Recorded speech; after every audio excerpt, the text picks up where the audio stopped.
Great. So thanks everyone for joining us here. My name is Kevin Zicherman from MyWifi Networks, and a quick intro about us. We are the leading guest Wi-Fi platform with social data capture, visitor metrics, and marketing automation. We have over 3,000 resellers around the world in over 54 countries, focusing primarily on local businesses and any kind of guest Wi-Fi that is in a general area. So being white label, you might have already used our platform and never really known it. So we have thousands of guest installations all over the world. And the reason I'm here to talk to you today is because for us, everything was an upwards trajectory. Everything was awesome. And then all of a sudden, boom, out of nowhere comes coronavirus and COVID-19.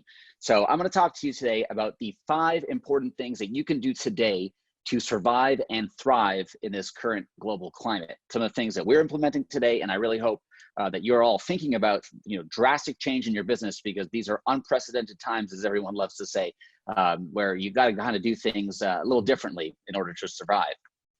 So my number 1 tip for everyone watching this is limit churn. For those that are offering any kind of subscription business, primarily, we are software as a service, but if you offer any kind of SaaS or any kind of subscription business, or if you have any kind of customer base, you got to make sure they don't cancel. And you're going to get a lot of cancellation requests coming in right now, because obviously people are looking to limit their costs. So you got to offer things like free month of service. If you get asked that question, don't be afraid to offer that instead of a cancellation. Offer something like 33% off for the next 3 months. Offer more free training. Offer more value, in essence, to avoid your customers from canceling. Because I can assure you, any additional expense you put in now to keep those customers around will pale in comparison to the cost it will take to get them to come back if they actually click cancel and go ahead and cancel that subscription, right? So limit churn, that's my number 1 tip. My number 2 tip is control spend. I cannot stress this enough. Cash is king, especially now. I hope all of you, if you're running a startup, you know what your runway is. Think about it right now. And I want all of you to log into Xero or QuickBooks or whatever you do for your accounting, and literally look at every single line item. Scrutinize every single expense, trim the fat, so to speak. Think, can I operate my business by not paying for this service and that service? And that, you'll see that even small costs will add up. Us doing this exercise last week alone, we saved over $40,000 a year in SaaS that, while important, was not essential, right? So different services that we were paying for, we were able to save, and that will add up in time. So control your spend. That's my number 2 tip. My number 3 tip is adapt. Now, the world has bigger problems now. Now, obviously, if you're running a startup, or if you have any kind of company, not just startup, but you're offering a solution to solve a problem. Now, the world has much bigger problems. So I'm not saying pivot. I'm not saying, do something completely different. But if you can adapt your service to the times, if you can solve maybe a bigger problem, start thinking about shifting your company in that direction, because the bigger the problem, the bigger the solution, and the more importantly, the bigger the solution, the more money you can potentially make as a company.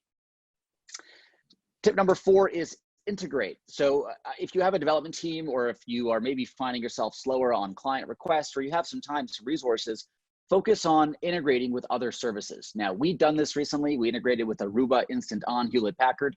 We also integrated with HubSpot. So we're now able to tap into those networks of millions of users to leverage, obviously, usage in our platform. So use this time, while some may think it's downtime, really use it as time to reinvest in your business and start integrating and finding opportunities to tap into other markets that you might have otherwise not had the time to do. And my last tip for today is refocus, I should say. So aim higher. So for example, we work with small agencies, digital agencies, and larger MSPs, but ultimately, those level of clients, the channel partners, sell to local businesses. Now, local businesses are now all closed. So those clients are finding it hard, to reach out to those businesses and get them to be interested in, leveraging business now. I think the key is to refocus. Now, we took a step up. All the big companies, Fortune 500, everyone's still business as usual. Everyone's working from home.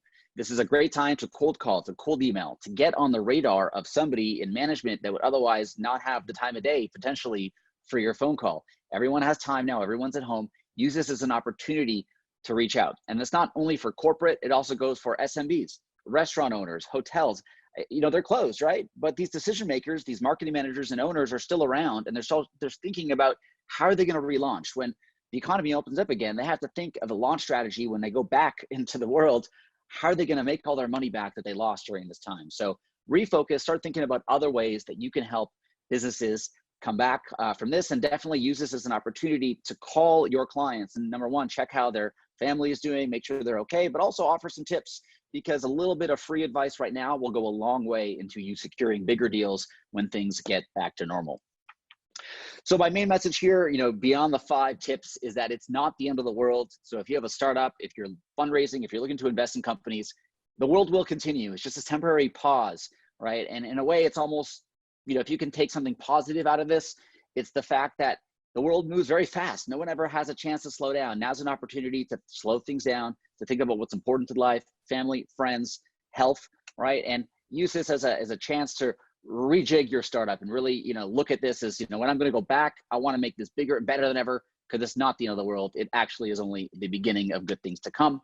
So my tips for you is focus, restructure, think about ways to change your business, sustain. So make sure that you're in this for the long run. Don't change your course too much, and thrive, because in every crisis comes opportunity. And I think there's just massive opportunity now in this current environment.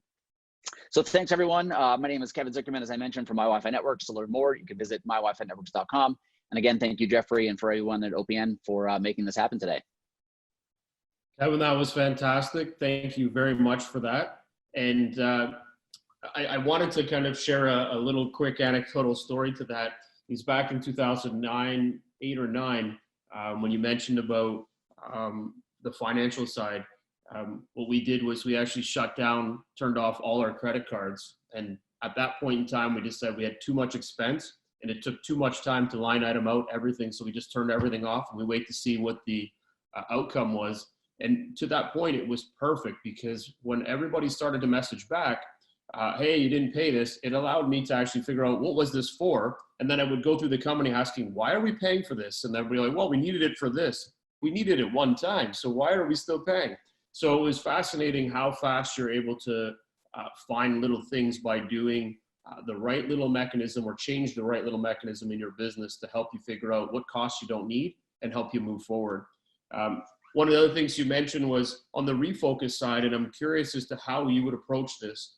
Are you planning 15 days out, 1 month out in that partnership and working with other vendors, or are you looking for long-term? Because you did mention long-term. So is it ideal to figure out what my 15-day plan is, and then also partnerships so that you're working for that long-term, making a 6-month or a year out? What's your focus right now when you're in this position? That's a great question. And I think there's actually two, focus should always be one thing, right? But if you had to, in this environment, I don't think you can only focus on one thing. I think for us, it's a day-to-day thing. Every morning we look at it, we have a team meeting, like what's up today? Like every day is different, so we're looking at that, when is the world going to get back to normal almost? So like every day that changes, but we're business as usual as far as maintaining the platform. From a partnership standpoint, it's more like these are long-term partnerships that we're thinking that will probably kick off soon after things get back to normal. But these are times where, just last week, I had a major auto manufacturer. I had 11 people from their team on a single call for a 1-hour discussion. That probably wouldn't happen if they were all in the physical office, right? Everyone was there and I had all their attention. They're all on video just like this. So a lot of times to plant seeds, don't expect too much revenue right now. This partnerships that we're signing are not like contract. We're not getting checks. We're establishing partnerships so that, for example, Hewlett-Packard and Aruba is recommending us to their future installations because we are supporting products. So in cases like that, think about your strategic positioning, think about ways to get on the radar. I think if anything now, this is in the next few weeks, we already had a month of this, right? It's probably going to be another month, hopefully not too much longer, but now's the time to get on the radar, to do an educational session, to offer some free advice. And then when things get back to normal and people are getting ready to spend money again, they're going to remember that and they're going to come back to you for that reason. No, that's perfect, Kevin, and I totally agree with that. I love the short-term planning, but also figuring out where you're going to be and start building that up now, because everybody has a little bit more attention, and you might be able to get everybody in a room like you did. So brilliant. Well, thank you very much, Kevin, for your time. We're going to transition yourself into the panel, and we're very excited for the upcoming panel. And thank you again for helping us kick this off today. And let's jump into the panel.